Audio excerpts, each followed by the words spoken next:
ไม่สูงฮะไม่สูงถึงสังขารยาหันเจ้าและอีกเลยปีน้องเขากุกกุกกวนอยู่เขา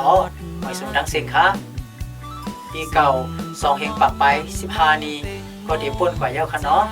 ตอนดับปีใหม่ได้2เฮงปักไป16นี้อันเดฮอตเพียวมาในก็เฮา5พี่น้องติไลอ่อนกันห่มๆจมๆฮับตอนเอาเย้าไหนแลเคยย้อนสู้ถึงพี่น้องเขา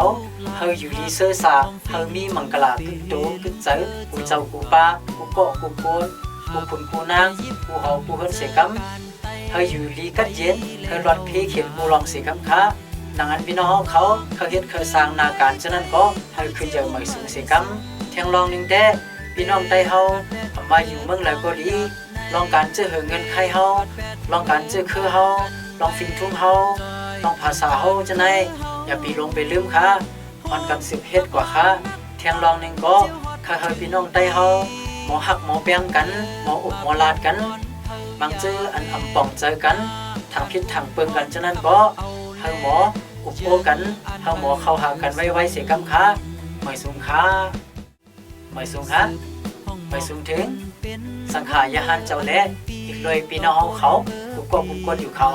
ไม่สูงดังเสียงค่ะปีเก่า2เฮงปักไป15นี้ก็เดี๋ยวป่นกว่าเย้าค่ะเนาะตอนดับปีใหม่ได้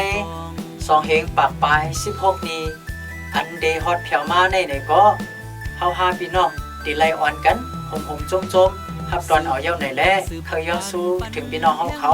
เฮาอยู่ดีเสื้อสาเฮามีมังกลาตึกโตตึกเจอกูเจ้ากูป้ากูเกาะกูโกนกูขุนกูนางกูเฮากูเฮิรนเสกัมเฮาอยู่ดีกัดเย็นเฮารอดเพเขียนกูลองเสกัมค่ะดังนั้นพี่น้องเขาเฮ็ดเคยสร้างนาการฉะนั้นก็เฮาขึ้นเจอไม่สูงเสกัมแทงลองนึงแต่พี่น้องไต้เฮามาอยู่เมืองแล้วก็ดีลองการเจอเงินใครเฮาลองการเจอคือเฮาลองฟิงทุ่งเฮาลองภาษาเฮาจะไหนอย่าปีลงไปลืมค่ะ